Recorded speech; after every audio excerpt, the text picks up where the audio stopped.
On this episode, I'm so traumatized right now. the Mythbusters have Hollywood in their sights. You've seen it a million times, but can you really be blown away by a bullet? Nicely done, Tori! It's a song sung brown. You gotta take your pants off and wear. As Adam searches high and low for the elusive bow-loosening tone. And water torture. Is it real? And how long can the Mythbusters take it? Oh my God! Who are the Mythbusters? Am I missing an eyebrow? Adam Savage I reject your reality and substitute my own. and Jamie Hyneman. Quack, damn you. I wouldn't say Jamie's an evil genius. Between them, more than 30 years special effects experience. When will the fun ever stop? They don't just tell the myths, they put them to the test.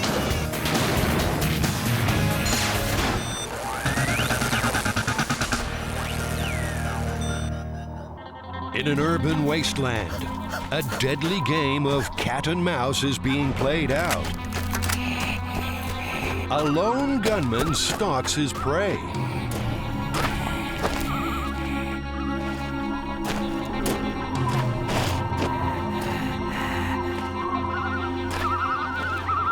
A fugitive flees for his life. But this time, there's no escape.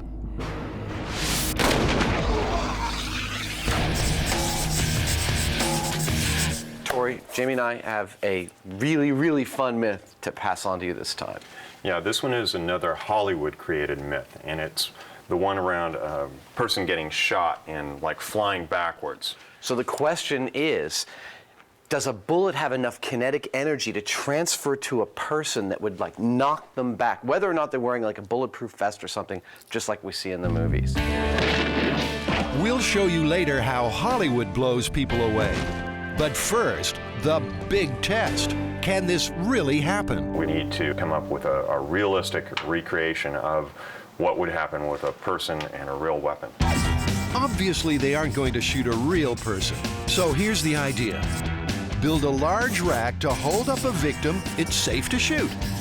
A predeceased victim with human-like physiology. A recently departed pig will be perfect. Are we ready to roll? And so it's once more off to the meatworks for a quick pork takeout. Though it was never going to be quick enough for vegetarian Carrie. I'm so traumatized right now. So now to make pigs fly backwards. Scotty and Tori get to work on the pig rig. This is our harness, basically, that's gonna hold the pig up. We're gonna put its hooves, dig the hooks into the hooves, and then this will hang from our rig. There doesn't seem to be anything this girl can't do with a welding mask and a blue flame. I think it's gonna hold up a 180-pound pig. Hey, can you do a 360? Making a swing set? Yeah. The harness needs to hang right on the edge of the hook so that any pressure will dislodge it.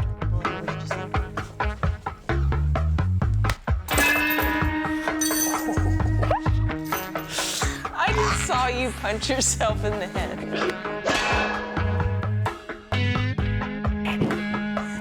It's so bad. I'm sorry I'm laughing, but you just punched yourself right in the head. Can I look at that tape? Out on the shooting range, Carrie's still not in hog heaven. I'm a vegetarian city girl from California. I didn't have a chance. It's okay, Carrie. The pigs were vegetarians too. In fact, they need a little fattening up to make the 180 pounds wanted for the test. We want pretty much an identical mass to a human to really see what the effect of the bullet would be and if it throws it back. Hold on, here, let the legs fold over. What does it say? 150 pounds. 150 pounds. You know, I think we've got some 10-pound sandbags. We could just toss one or two, like, at his neck to add a little bit more of that central mass. You know, make it more like the average person, because the average percentile, the 98th percentile male that they do all their crash testing with, it's like 180 pounds. The pig is finally balanced to within an oink of falling off. That's what you want. It's the carabiner. That's beautiful. Okay. That's the cue for our expert marksman. Sergeant Alan Normandy, on the right, is Chief Firearms Instructor at the South San Francisco Police Department. He used to be a SWAT sniper team leader, which means the pig jokes stop now. I mean, what do you think when you watch the movies and you see people, you know, getting blown through the door and stuff like that? Does that equate to reality in any way? Well, in light of what we're shooting today, I'd say it's complete hogwash. Alan may make the jokes. After all, he has the guns. And quite an impressive array of weapons it is, too. Okay, over here, starting on the left, what we have here is a Remington 700 .308 sniper rifle from the police department.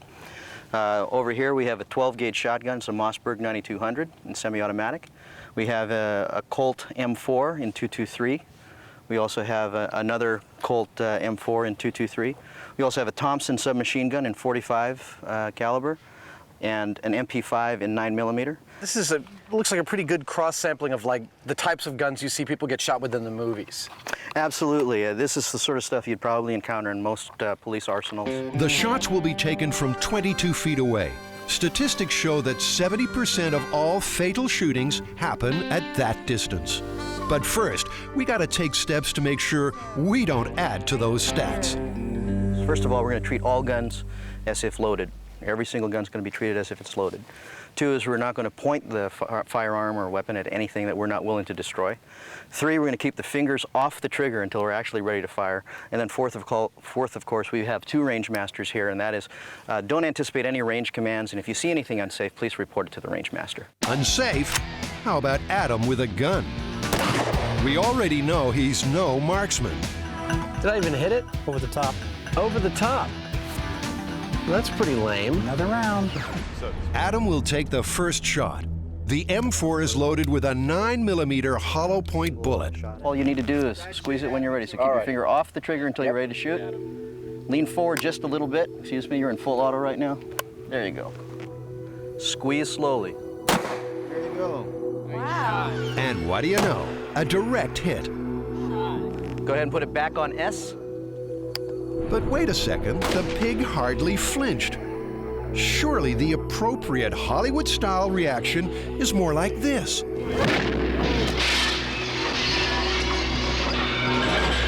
I didn't see anything move. Did the carcass move at all? Hardly at all. It moved a little bit, but that could have been a fly that landed on it. It's a setback, all right. Maybe what they need is something with a little more power, like, say, a Thompson submachine gun.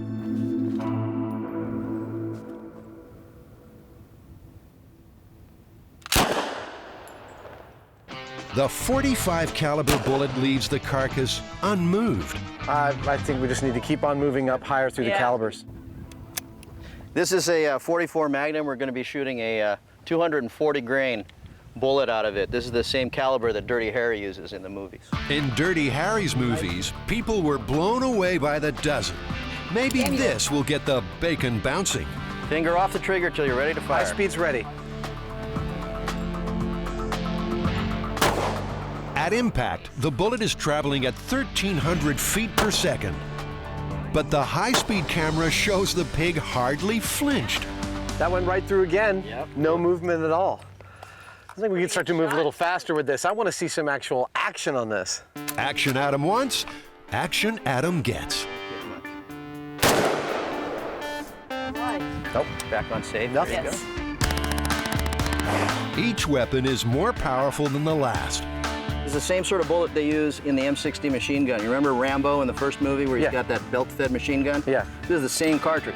Rambo, now he could send the bad guys flying.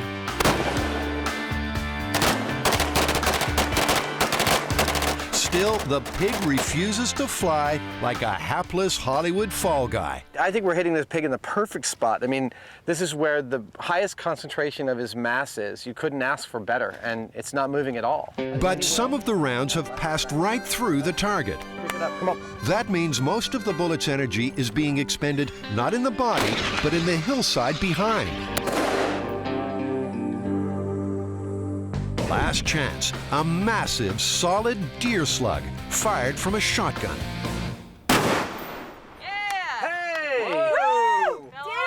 some movement. Finally! At last, the pig's off the hook. But let's compare with the ideal swan dive. Not even close. And Adam's not convinced the shotgun was really the cause anyway. It just sort of fell down. Yeah, it actually looked like it hit the hip bone and the legs spread, and then that caused the jostling that pulled it off the hook, but it definitely didn't move back very far. No. So the swine has got the better of them. They couldn't blow them away like in the movies. None of the bullets. It's time to switch to Plan B. And B stands for bad news for Buster. Buster's gonna take one for the team, yet again.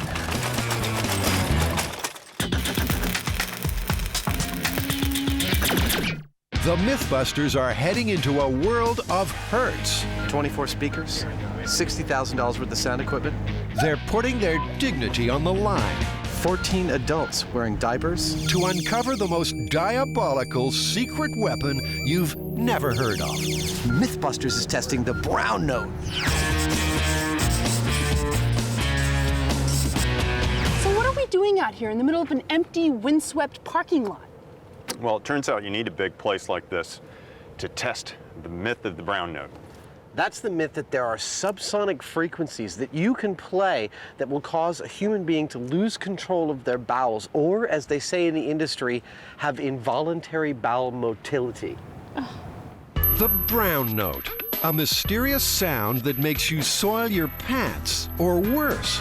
Conspiracy theories dating back to the Second World War claim shady government types were secretly researching this stuff for all sorts of no good. Sure enough, in no time, Adam has tracked down some so-called audio weapons on the internet. The device is a moderate source of ultrasonic sound and may sometimes be used to discourage a potential hostile encounter. However, we do not recommend this particular use since it may provoke certain individuals, then discourage them. I was gonna rob you, but now I'm gonna rob you, then kill you. Soon enough, the rest of the team want to kill Adam too.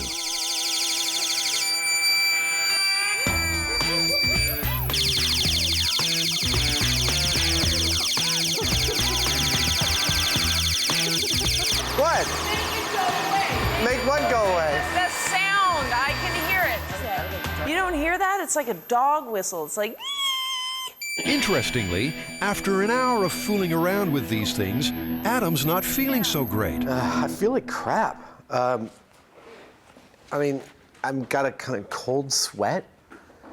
My head feels like it's got kind of pressure in it. I mean, it's really incredibly effective. It's those sort of feelings the conspiracy theorists say the government really wants to tap into. And according to the myth, get the frequency right, and the vibrations hitting your body might also cause nausea, confusion, and the aforementioned loss of bowel control. We get contacted almost every year by one of the military organizations to participate in such a program. If anyone could build a brown note speaker, it's John Meyer. His company is a world leader in concert acoustics. Meyer sound acoustician Roger Schwenke helped bust the myth that ducks' quacks don't echo. I'll tell you guys to be quiet because any sound will start the computer recording, and then you need to silently induce the duck to quack. Can you quack? Roger, from everything you've read, what is the brown note? Like, what is the range at which it's supposed to happen? I've seen reports of this phenomenon happening at 9 hertz. I've seen a couple saying 7 and 8. I've also heard 5, and all of those frequencies are below the human hearing range. And we're prepared to test all those frequencies today? Oh, yes. Sound is just vibrations. The speed of the vibrations is called the frequency and measured in hertz. 1 vibration per second equals 1 hertz. People can't hear sounds much lower than 20 hertz, but the brown note is said to fall below 10. Well, now you said these speakers are modified. These are not off the shelf. I mean, do you have a catalog entry for the brown note subwoofer? No, these speakers were originally they're part of a concert system, and then what we did is we modified them for this experiment. In other words, so normally our speakers don't go below 20 cycles, so these were modified to go down to 5 hertz. So the plan is simple. Array specially modified speakers around the subject and hit them with tones until the brown note rears its ugly head. 24 speakers, 25,000 watts. Now this is surround sound. This could quite easily be the complete subwoofer system for a large touring rock show. And we'll be like a couple of feet away from it. Yes, it'll all be aimed directly at you. Do you have stuff to both drive and monitor the speakers so that we know we're exactly in the right hertz range? Yes, we'll be generating those frequencies and measuring the sound pressure level and frequency. All we brought were diapers. Good. So the experts have the technology taken care of. Now, who wants to go potty on national TV? I would love to volunteer for this sort of thing. I mean, I've stood in front of big speakers at like a big concert and stuff, and I love that way it feels, that like overpowering thing.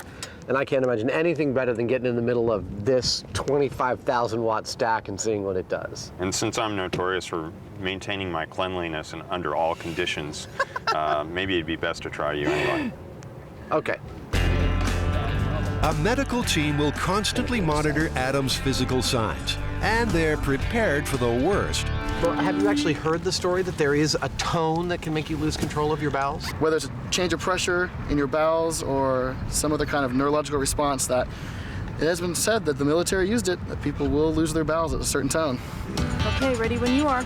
But remember, the brown note is also said to induce confusion, so Christine has devised a simple test to monitor that. The idea of the puzzle is that, you know, if he stands in front of the sound waves and the sound waves cause confusion, which is what we've heard they do, it'll take him longer to do the puzzle. So, I mean, if it takes him a half an hour now and 2 hours later, then you'll know there's a big difference. Okay. All right. 5 minutes and 10 seconds. All right. Adam, you want to go on into place? I'm ready. So everything is ready to go. The speakers are in position. Adam's physical baseline state has been tested. Now, just one last precaution.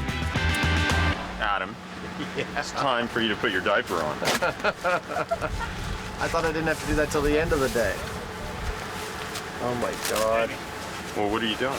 It's not going to do any good out there. You got to take your pants off and wear. No? Nah. What do you think? It's you. I think it's going to be all the rage. Yeah, you know, Jamie, it is an omnidirectional signal. I think you and you, the cameraman, are going to have to put it on too. Then everybody has to wear one, right? Oh, that's really uncomfortable. Right then, the team made a solemn pact. This moment would never be spoken of again. No, you can't hide them under the jacket. And now, Adam stands ready to face the sweet, mysterious music of the brown note. All right, guys, I'm ready when you are. So either put hearing protection on or get out here at this distance. Feeling pretty relaxed. I'm looking forward to seeing how I respond to all this stuff. And 5. So Jamie's going to be controlling this? 4, 3, 2, 1.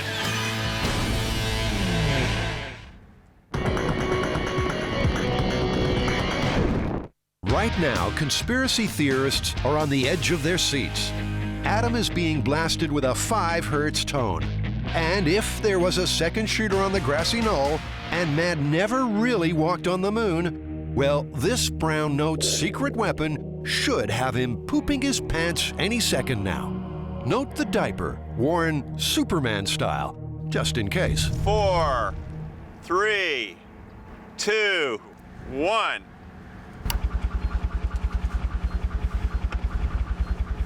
Now don't be fooled because you can't hear anything. Remember, 5 hertz is well below the frequency the human ear can pick up. But that sound wave is packing a punch. It's thumping out at a powerful 108 decibels. A rock concert is about 110.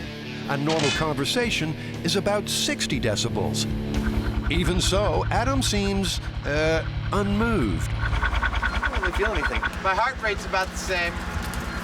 Shall I do the puzzle?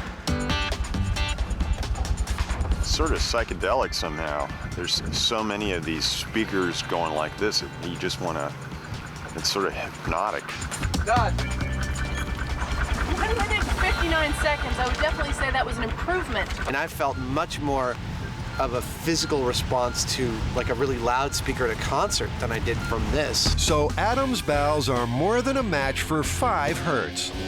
The Meyer sound guys have a search on their hands. Okay, Adam, it's going to be 7 hertz at 114 dB. I'm ready. Okay, 3, 2, 1.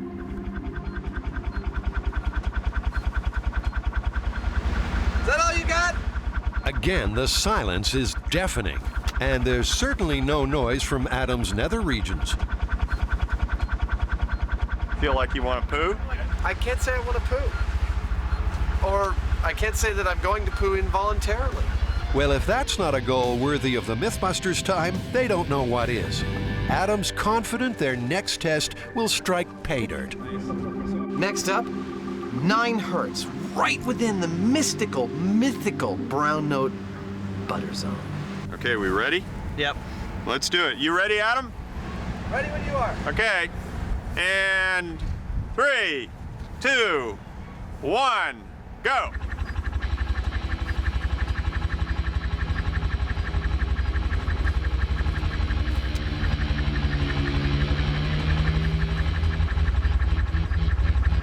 This is 9 hertz, right?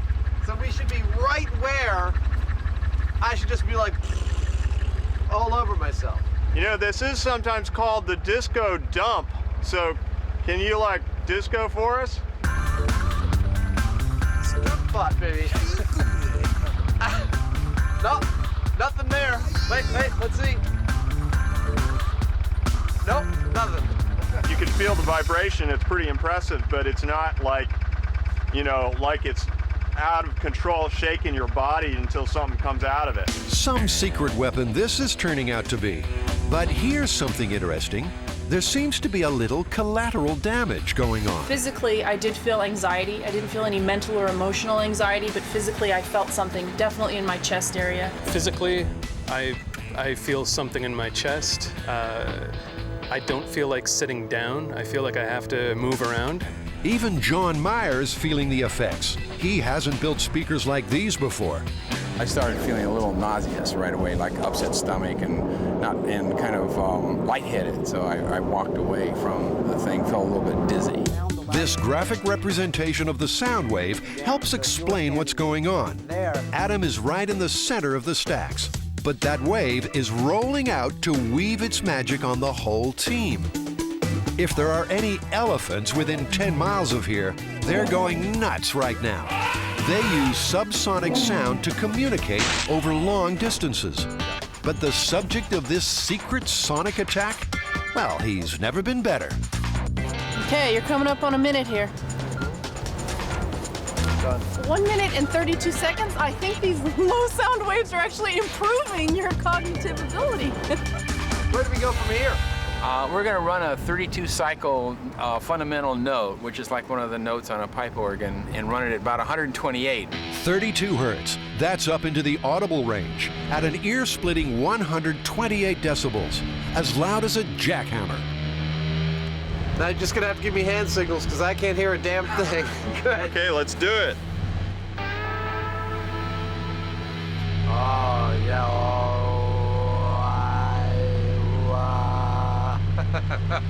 Can you read this? No, I have no problem reading it. I definitely can see that my eyeballs are vibrating from the sound. And you sound kind of funny too. You will submit, Earthling.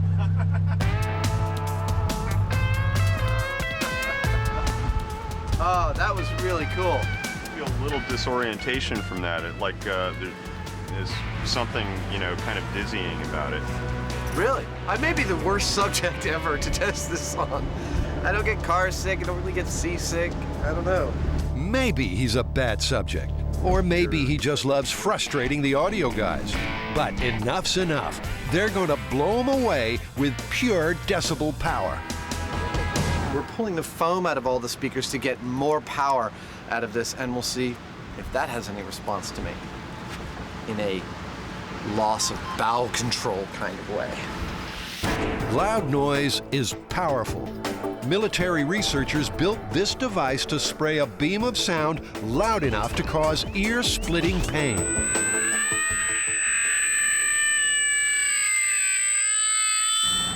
Okay, the foam's all out. That's really cool. These speakers are now pumping out 154 decibels, louder than a jet aircraft taking off, loud enough to instantly rupture unprotected eardrums. Adam can't wait. I can't stand the suspense. I want to get in there. It's kind of enervating, isn't it? It's really neat. Sounds like, I don't know, imagine mountains moving or an earthquake coming or something. She's right. These low frequencies are emitted in massive natural events like earthquakes and tsunamis. But now for something unnatural. What you need to do is raise your hand if you feel anything funny that you want him to stop at. Adam, are you ready? I'm ready. Okay, he's ready. Roger's sweeping the frequency up and down between 20 and 100 hertz, watching for signs Adam's losing control.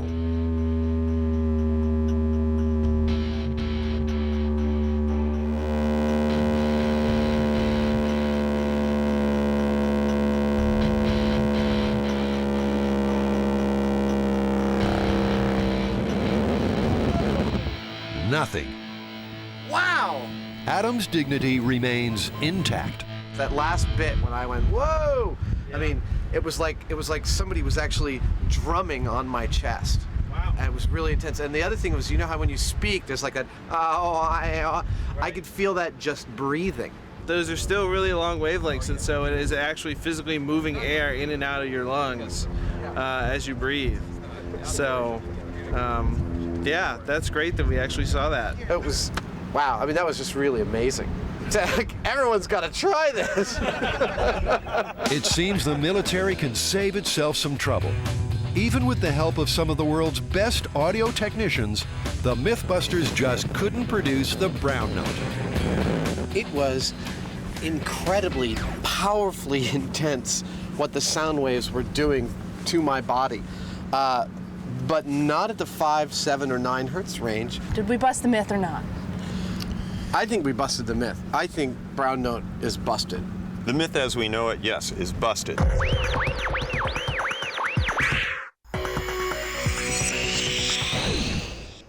On Mythbusters, they have ways of making you talk. Tori and Scotty are gonna make me cry today.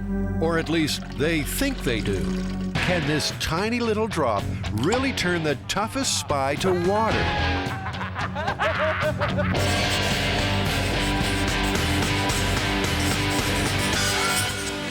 Okay, so we have a weird psychological myth. We have to put the Chinese water torture to the test. Wait, is that the one where repetitive drips of water on your forehead are an effective form of torture and possibly will drive you insane? Exactly. That's the one. Wow.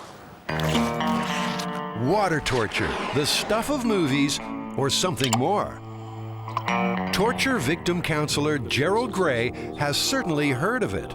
It's a process by which the prisoner is immobilized and slow drips of water are dropped onto their head. For how long, I can't say. I'm not sure what's considered an effective use of the torture. To test if and how drips become powerful persuaders, the Mythbusters have 2 experiments in mind. For the first, they'll create their own torture chamber. They'll need a rack to secure the victim, a brace to keep their head still, and a constantly dripping tap. Tori's on rack duty and seems to be taking unexpected pleasure in his work. You know, we don't need to. Why are we going through all this trouble to build this water torture device? I mean, really, you just buy them a 6-pack and they'll tell you whatever you want to know. He'll make a faceplate from an old mold of Adam's head, a kind of torture in itself. Take it off! Oh, it burns! I don't want to look like Adam. Carrie's creating a plumber's nightmare. This valve is gate valve, and this is going to vary how fast the drips come. Okay. A constantly dripping tap.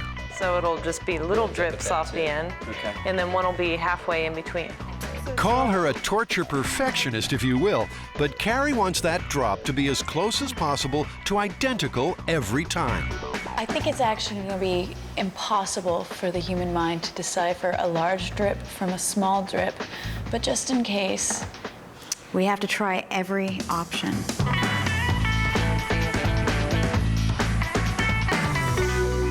I imagine I'm gonna fall asleep on this thing. Trying to picture the water drop. Oh! So they have the rig. Could you fall asleep? Now, as a precaution, they're calling in paramedics to monitor the test subject's health. You might remember Sanjay from a previous Mythbusters close encounter of the uncomfortable kind. Oh, Sanjay. Sanjay, will you respect me tomorrow? So have you heard this myth of the Chinese torture treatment? Yeah, I have. I've heard of this particular myth, and that the dropping of the water, just the actual sensation of all the sensories at the level on your skin, you just feel it run across. It feels like bugs running across you. So if somebody has an issue about, bugs running across their bodies, they may start hallucinating about that. Bugs crawling on your head. Who's up for that? Well, I think because Carrie already administered her own water torture to you, she should naturally Good go idea. first. I'm gonna have to agree. All right. Get on the rack. I'm actually a little shaky. Are you nervous? Yeah. It's all right. Just relax. You'll be fine. Carrie's being a good sport, and most importantly, she knows she can stop this at any time and be released in seconds. First, Sanjay checks her vital signs. And as this is a psychological test, Carrie will be asked a set of questions before and during the torture to establish her stress levels. Do you feel nervous and anxious? Sometimes. Have you ever felt afraid? Sometimes. How easily do you get upset? Ever have panic spells or feel panic? Rarely. Okay. Do you like gladiator movies? Now remember, Carrie is free to call this off at any time. The shackles can be removed within seconds, and she's among friends. But it's still a creepy feeling. I can't even imagine this being for real. I'm around people that I'm secure with, that I totally trust, and I know that are going to get me out of this. I have an ambulance standing by with paramedics. If this was for real, I would be screaming and struggling. I'd probably have bloody wrists and ankles by now. I think we're ready to go. Starting clock. And so the torture begins.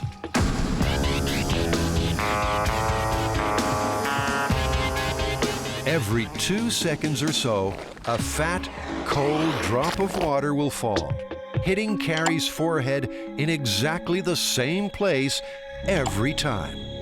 Every 2 seconds. Somewhat annoying.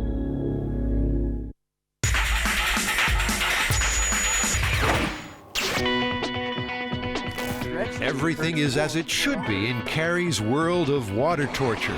The drips are the right size and hitting her in the right place. So now it's time to start the second experiment. God, it looks so painful.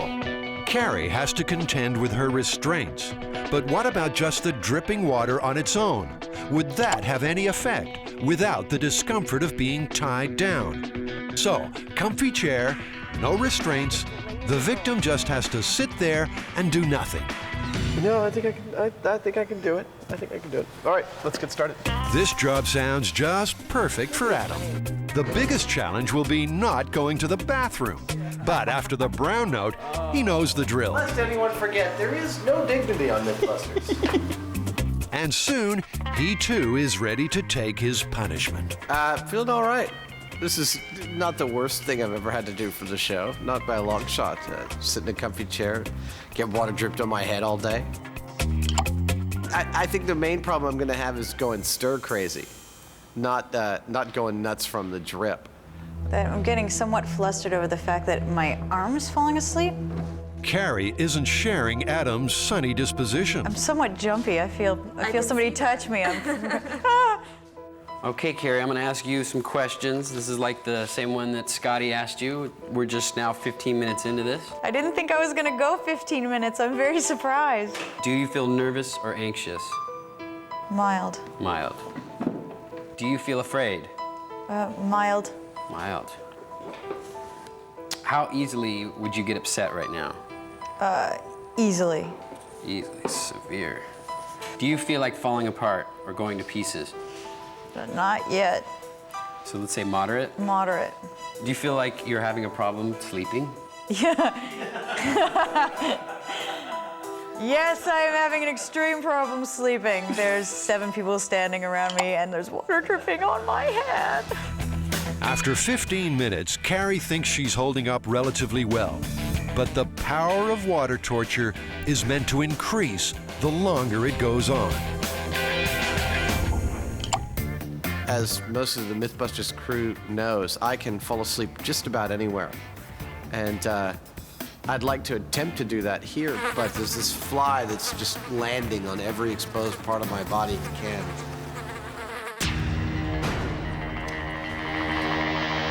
The dripping water is breaking my concentration, so I can't just zone out and forget about the pains that I'm having from being strapped down.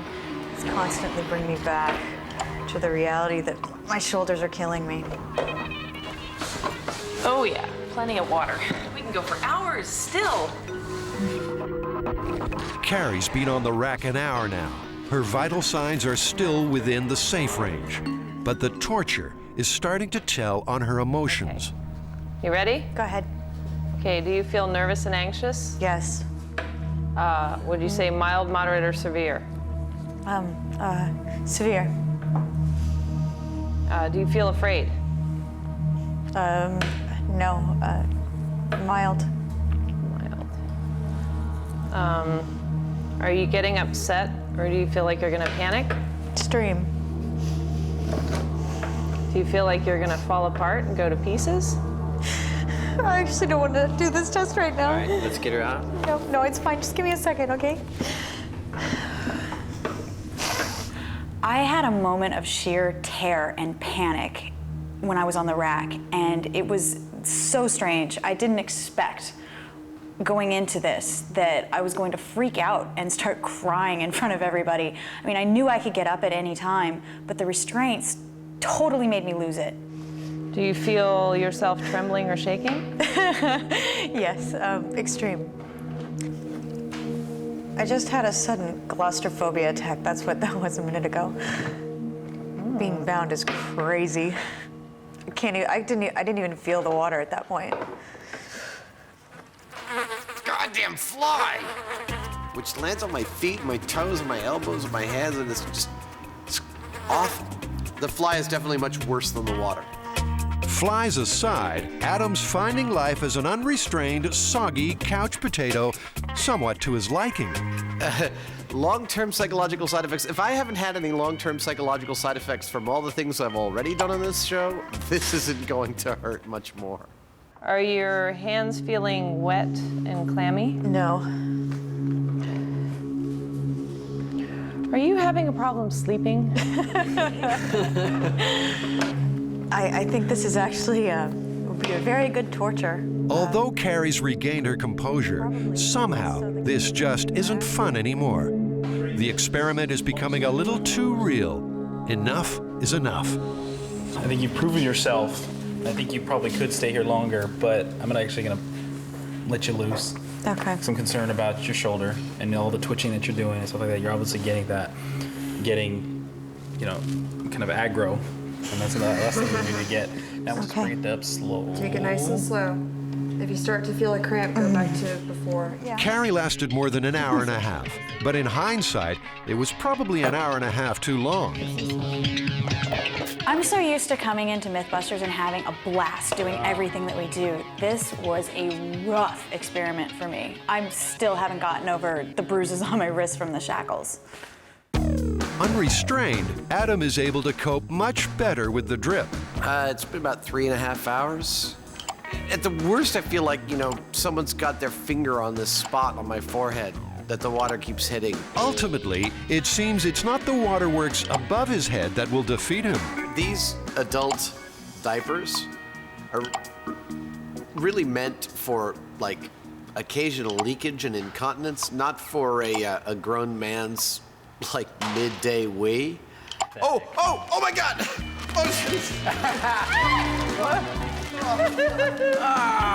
In the space of an afternoon, water torture has claimed its second Mythbuster in an unexpected way. But Adam's left in no doubt about the power of those little drops. I'll put it this way. Because you'd have to restrain someone to do that, even if we eliminate the restraints, as we did for me, I felt the pressure. With the restraints, it would be a horrible experience over 8 or 10 hours or a couple of days. You'd not only feel the pressure from the drip, but you'd be itching, you'd be wet, you'd be cold. All of those factors, I'd say, yeah, absolutely, it would be a torture. No, it's not a myth. It's been used at least once in my experience. I suppose it's been used other times. Gerald's too polite to say they should have thought a little more about the consequences of this experiment before starting it. But you get the drift. It's a very tricky thing to experiment with, torture. Most people don't know it, but it can be very, very deadly. Well, when we began this, it seemed like a fun, experiment, exciting, almost like a game with the torture. And after talking to Gerald, my opinion of this whole thing has completely changed. I don't know about you guys. Oh, I felt the same way. I went into this thinking of it like a physical endurance test, like climbing a mountain. And I walked away with it with much more real experience. It was much scarier than I expected. Yeah, for sure. So when it comes down to it, we can confirm Chinese water torture through our expert interview, but there's no way we can physically endure anything that would confirm this myth. Exactly, because at any point, we can just say, I'm done, I want off the table, and someone's there to let us off. In reality, that's the fear, is that you can never get out. And there's no way that we can ever really, experiment that way. We'll never be able to get there. So let's finish this. We're done with Chinese water torture. Yes.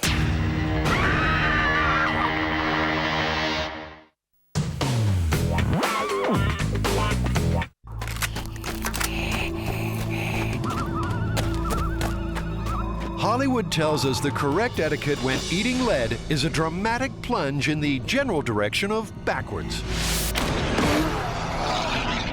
But try as they might, the Mythbusters couldn't get a recently deceased pig to do that. So now it's Buster's turn to be blown away. What did Adam and Jamie do to you? He's looking a little worse for wear after an unfortunate brush with the Ming Dynasty rocket chair. 5, 4, 3, 2, 1, go.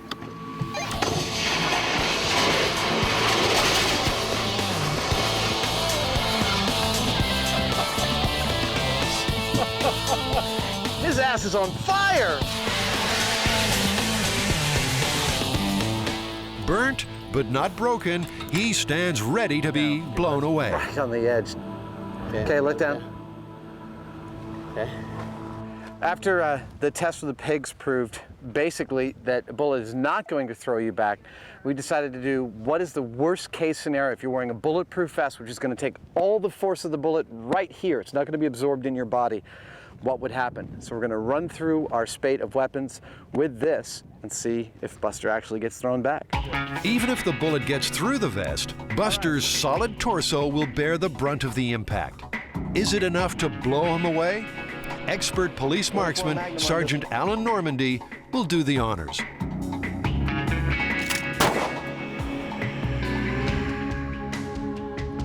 Nothing. Nothing. 1 round 9mm pistol fired from an MP5.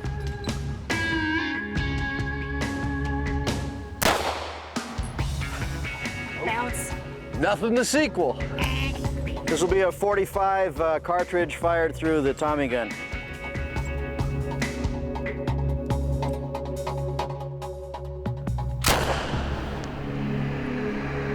That was a hell of a punch to the vest. I mean, the whole thing puffed out. Aliens. 12 gauge double-aught buck. Again, it's down to the shotgun to at least knock Buster off the hook.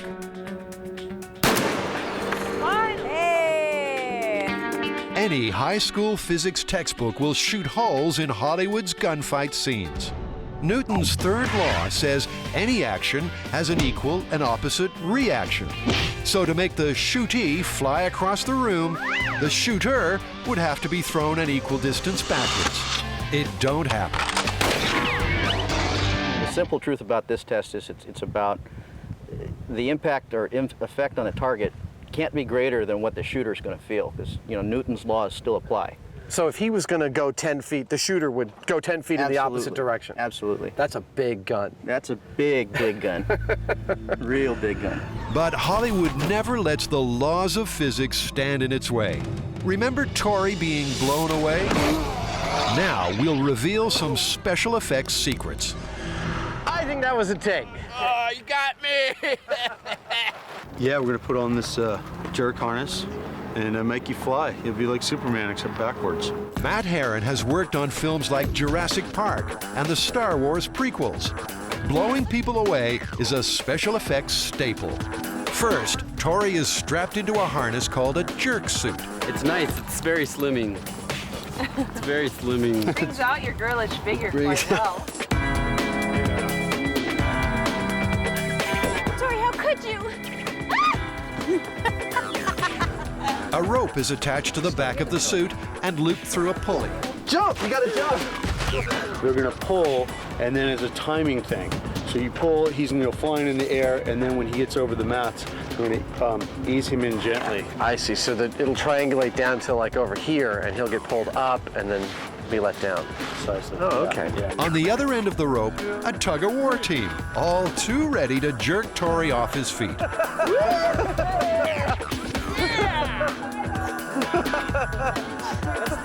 It's a Tori pinata.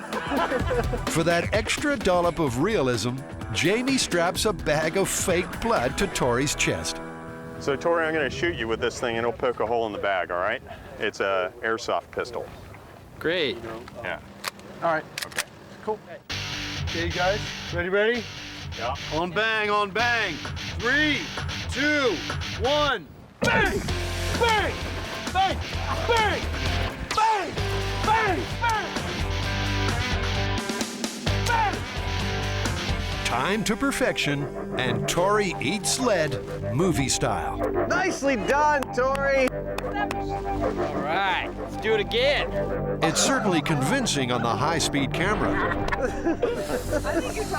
Man, the bad guy takes it away. I think Tom Cruise will hire me as a stunt movie. All right. But that reveals one last problem, that rope. Well, the clever, geeky guys in the graphics department take care of that during their lunch break. Well, guys, we threw everything that we had at those pigs, and the most we got was getting the pig to fall off the hook. I know, it was totally busted. I mean, you see in Hollywood movies, people getting shot and they get thrown back. I mean, this pig went back maybe 2 inches. Yeah, tops. And we were using deer slugs, fully automatic machine guns. 3 machine guns at once. Yeah, even the high-powered sniper rifle, didn't really do that much to it. So, No. And when you think about it, it's not that surprising. It's kind of like a flea running head-on at an elephant. It's no matter how fast you get it going, it ain't going to do a whole lot. Well, it's just as I said on the shooting range, if it was going to toss the shootee back that much, it's going to shoot the shooter back the same amount. I mean, there's going to be the same reaction. Equal and opposite reaction. Exactly. So it's busted. It's busted. Totally busted. 100%.